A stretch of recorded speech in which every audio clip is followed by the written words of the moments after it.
Bob Cattanach is an attorney who specializes in privacy and cybersecurity, has been looking into this app in particular when it comes to contact tracing.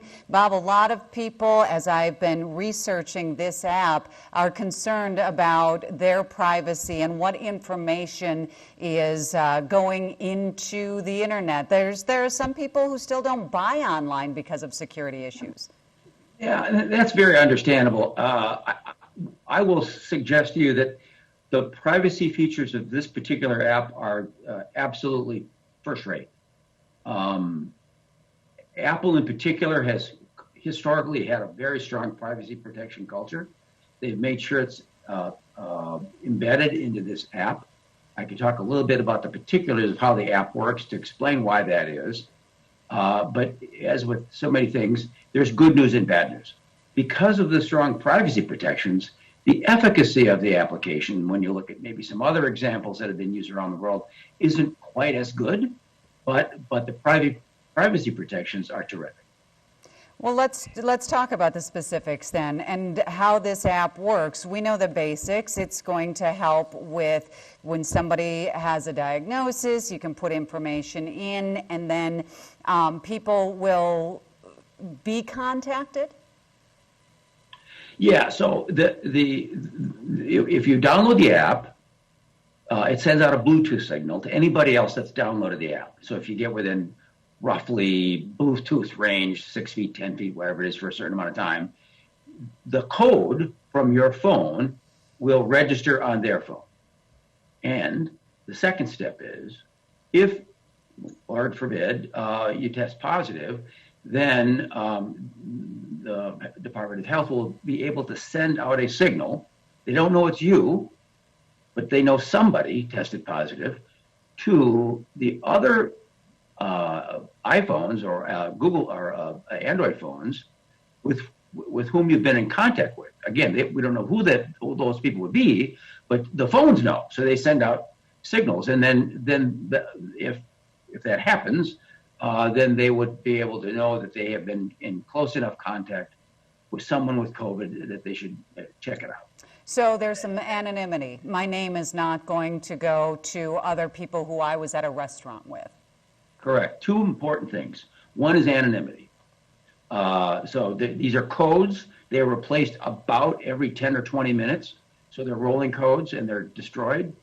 The second piece, and this is very, very different from some of the contact tracing that's in other jurisdictions, in Asia in particular, some in Europe, there's no geolocation.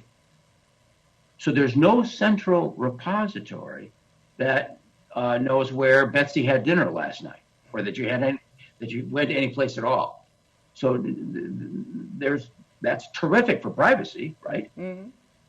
But maybe not so much if what you're trying to do is find hotspots, because nobody knows where you were.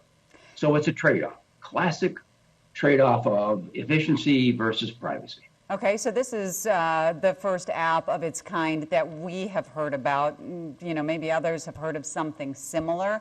But as we continue to move forward with, and technology changes and it gets better at a rate that is unlike anything else, right?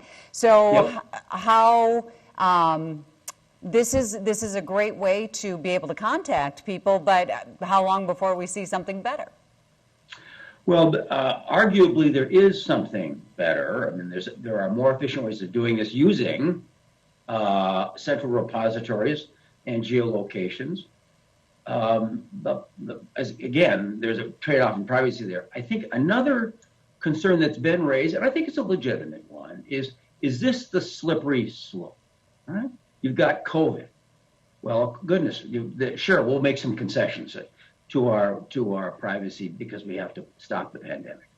But then you kind of get used to giving out this information. Now, to be clear, you're really not giving out that much information. There's just a beep that gets picked up by somebody else, and that all sort of happens without knowing who was whom, right? But you still have this application being adopted between Android and Apple phones. They account for almost 100% of phones in the world. So, I mean, and maybe we trust Apple because they've got a terrific reputation for privacy, but Google maybe not so much. So we're getting acclimated to sharing in a way that causes some people some concern. Okay, well, I don't have a whole lot to hide. I probably will download this app on my phone. I appreciate this. We'll be continuing to follow it and really see. Do you know at this point how many people have downloaded it? I don't know that it's so new, right? I don't know that there are reliable data yet on it. I will suggest to you that based on other jurisdictions that have used this, the adoption rate is not very good. If you just kind of think about common sense, you'd have to have a pretty good share of the population, let's say approaching half, for it to be really effective.